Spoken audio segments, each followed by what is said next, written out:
നമസ്കാരം. പ്രധാന വാർത്തകൾ.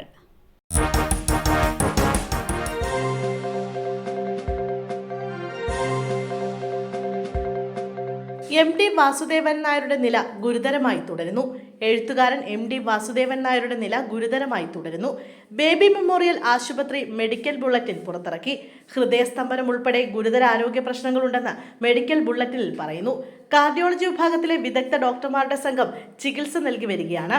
ആരോഗ്യസ്ഥിതി മോശമായതിനെ തുടർന്ന് ഈ മാസം 15-നാണ് എം.ഡിയെ ബേബി മെമ്മോറിയൽ ആശുപത്രിയിൽ പ്രവേശിപ്പിച്ചത്. ഹൃദയ സംബന്ധമായ പ്രശ്നങ്ങൾക്കാണ് ചികിത്സ തേടിയിരുന്നത്. ചികിത്സയ്ക്കിടയിൽ അദ്ദേഹത്തിന് വീണ്ടും ഹൃദയസ്തംഭനം ഉണ്ടായെന്നും സാധ്യമായ എല്ലാ ചികിത്സയും ഉറപ്പാക്കുന്നുണ്ടെന്നും ബേബി മെമ്മോറിയൽ ആശുപത്രി അറിയിച്ചു. ഓക്സിജന്റെ അളവ് കുറയുന്നതിനാൽ വെന്റിലേറ്റർ സഹായം വേണ്ടി വന്നേക്കാം. വിദഗ്ധ സംഘം അദ്ദേഹത്തെ നിരീക്ഷിച്ചു വരികയാണെന്നും മെഡിക്കൽ ബുള്ളറ്റിൻ വ്യക്തമാക്കുന്നു. തൊണ്ടിമുതൽ കേസ് ആന്റണി രാജു കോടതിയിൽ ഹാജരായി. തൊണ്ടിമുതൽ കേസിൽ ആന്റണി രാജു കോടതിയിൽ ഹാജരായി. Nedumangad first class judicial magistrate കോടതിയിലാണ് ഹാജരായത്. കേസിൽ 2ാം പ്രതിയാണ് മുൻ മന്ത്രിയായ ആന്റണി രാജു. 1ാം പ്രതി ജോസും കോടതിയിലെത്തിയിരുന്നു. കേസ് തിങ്കളാഴ്ച വീണ്ടും പരിഗണിക്കും. വിചാരണ വേഗത്തിൽ പൂർത്തിയാക്കേണ്ടതുണ്ടെന്ന് കോടതി നിർദ്ദേശിച്ചു. എം.പി. എം.എൽ.എ. കോടതിയിലാണ് കേസ് പരിഗണിക്കേണ്ടതെന്ന സുപ്രീം കോടതി നിർദ്ദേശം പ്രതിയുടെ അഭിഭാഷകർ കോടതിയിൽ ചൂണ്ടിക്കാട്ടി. വിശദമായ ഹർജി നൽകാനായിരുന്നു കോടതിയുടെ നിർദ്ദേശം. തിങ്കളാഴ്ച കോടതി മാറ്റത്തിലും തീരുമാനമുണ്ടായേക്കും. കണ്ണൂരിൽ പൊട്ടിത്തെറി. പോലീസ് പരിശോധനയിൽ വീടിന്റെ ടെറസുകളിൽ നിന്ന് ഐസ്ക്രീം ബോംബുകൾ കണ്ടെടുത്തു. ഉളിക്കൽ പരിക്കളത്ത് 3 ഐസ്ക്രീം ബോംബുകൾ കണ്ടെടുത്തു. കക്കുപറമ്പിൽ ഗിരീഷിന്റെ വീടിന്റെ ടെറസിൽ നടത്തിയ തെരച്ചിലിലാണ് ബോംബുകൾ കണ്ടെത്തിയത്. ഇന്ന് രാവിലെ ഗിരീഷിന്റെ വീടിന് സമീപത്ത് പൊട്ടിത്തെറി ശബ്ദം കേട്ടിരുന്നു. ഇതേ തുടർന്ന് നാട്ടുകാരാണ് പോലീസിനെ വിളിച്ചത്. പോലീസ് എത്തി ഗിരീഷിന്റെ വീട്ടിലടക്കം തെരച്ചിൽ നടത്തിയപ്പോഴാണ് ടെറസിൽ സൂക്ഷിച്ച ഐസ്ക്രീം ബോംബുകൾ കണ്ടെത്തിയത്. എം.എസ്. സൊല്യൂഷൻസ് ചോദ്യം ചോർത്തിയത് തന്നെ. കേസെടുത്ത ക്രൈംബ്രാഞ്ച്. എം.എസ്. സൊല്യൂഷൻസ് ചോദ്യം ചോർത്തിയെന്ന് കണ്ടെത്തൽ. 10ാം ക്ലാസ് ക്രിസ്തുമസ് കെമിസ്ട്രി പരീക്ഷയുടെ ചോദ്യപേപ്പറാണ് ചോർത്തിയത്. ചോദ്യപേപ്പർ ചോർച്ചയിൽ ക്രൈംബ്രാഞ്ച് കേസെടുത്തു. പ്രാഥമിക അന്വേഷണത്തിന്റെ അടിസ്ഥാനത്തിലാണ് ക്രൈംബ്രാഞ്ച് എഫ്ഐആർ രജിസ്റ്റർ ചെയ്തത്. തട്ടിപ്പ്, വിശ്വാസവഞ്ചന ഉൾപ്പെടെ 7 വകുപ്പുകൾ ചുമത്തിയാണ് ക്രൈംബ്രാഞ്ച് ആസ്ഥാനത്ത് എഫ്ഐആർ രജിസ്റ്റർ ചെയ്തിരിക്കുന്നത്. ചോദ്യപേപ്പർ ചോർച്ചയിൽ എം.എസ്. സൊല്യൂഷൻസ് ഉടമകളുടെ മൊഴിയെടുക്കാൻ ഒരുങ്ങുകയാണ് ക്രൈംബ്രാഞ്ച്.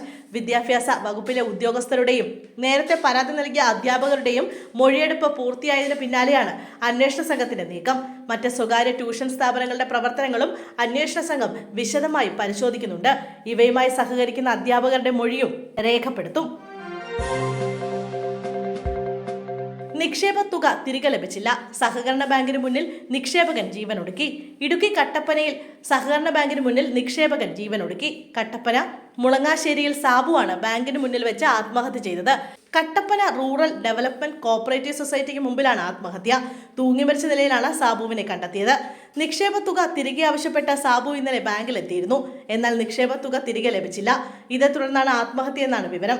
ഇന്ന് രാവിലെ 7:30ഓടെയാണ് സാബുവിനെ തൂങ്ങിമരിച്ച നിലയിൽ കണ്ടെത്തിയത്. ബാങ്കിന് സമീപത്ത് താമസിക്കുന്നവരാണ് ബാങ്കിന്റെ പടികൾക്ക് സമീപം മരിച്ച നിലയിൽ കണ്ടെത്തിയത്. തുടർന്ന് പോലീസിൽ വിവരം അറിയിക്കുകയായിരുന്നു. ലൈംഗിക അതിക്രമ കേസിൽ സംവിധായകൻ ഒമർ ലുലുവിന് മുൻകൂർ ജാമ്യം. ഹൈക്കോടതിയാണ് ഒമർ ലുലുവിന് ജാമ്യം അനുവദിച്ചത്. ഉഭയസമ്മതപ്രകാരമുള്ള ബന്ധമാണ് പരാതിക്കാരിയുമായി ഉണ്ടായിരുന്നെന്ന നിരീക്ഷണത്തോടെയാണ് കോടതി ഉത്തരവ്. കേസിൽ ഒമർ ലുലുവിന് നേരത്തെ ഇടക്കാല ജാമ്യം അനുവദിച്ചിരുന്നു. യുവതിയുടെ പരാതിയിൽ എറണാകുളം റൂറൽ പോലീസാണ് ഒമർ ലുലുവിനെതിരെ കേസെടുത്തത്. സിനിമയിൽ അവസരം വാഗ്ദാനം ചെയ്ത് ഒമർ ലുലു നിരവധി തവണ തന്നെ ബലാത്സംഗം ചെയ്തെന്നാണ് നടിയുടെ പരാതി. കൊച്ചിയിൽ സ്ഥിരതാമസക്കാരിയായ യുവനടിയാണ് ഒമർ ലുലുവിനെതിരെ പരാതിയുമായി പോലീസിനെ സമീപിച്ചത്. ബി.ജെ.പി. ആസ്ഥാനത്തിന് മുന്നിൽ ആളില്ലാത്ത ബാഗ്. ഡൽഹിയിലെ ഭാരതീയ ജനതാ പാർട്ടി ഓഫീസിന് സമീപം ആളില്ലാത്ത ബാഗ് കണ്ടെത്തി. പ്രദേശം ബോംബ് സ്ക്വാഡ് വളയുകയും പരിശോധിക്കുകയും ചെയ്തു. പോലീസ് സംഘം സ്ഥലത്തെത്തി. ബി.ജെ.പി. ഓഫീസിന് പുറത്ത് ഫുട്പാത്തിന് സമീപമാണ് ബാഗ് വെച്ചിരുന്നത്. സംശയാസ്പദമായ ബാഗ് ശ്രദ്ധയിൽപ്പെട്ട നാട്ടുകാർ എമർജൻസി ഹെൽപ്പ് ലൈൻ നമ്പറിൽ പോലീസിനെ അറിയിച്ചു. സ്റ്റിക്കർ പതിച്ച ക്ലെയിം ചെയ്യാത്ത ബാഗ് കണ്ടെത്തിയത് ആശങ്കയ്ക്ക് കാരണമാവുകയും പോലീസ് അന്വേഷണത്തിന് ഉത്തരവിടുകയും ചെയ്തു. സംഭവ സ്ഥലത്ത് പോലീസ് എത്തി ബാഗ് പരിശോധിച്ചു. കൂടുതൽ വിവരങ്ങൾ ലഭ്യമാകുന്നേയുള്ളൂവെന്ന് പോലീസ് അറിയിച്ചു. പ്ലാറ്റ്ഫോമിൽ നിന്ന് ട്രെയിനിൽ കയറാൻ ശ്രമിച്ചു. കാൽ വഴുതി വീണത് ട്രെയിനിനും പ്ലാറ്റ്ഫോമിനും ഇടയിലേക്ക്. യുവാവിന് ദാരുണാന്ത്യം. കണ്ണൂർ റെയിൽവേ സ്റ്റേഷനിൽ ട്രെയിനിനും പ്ലാറ്റ്ഫോമിനും ഇടയിൽപ്പെട്ട യുവാവ് മരിച്ചു.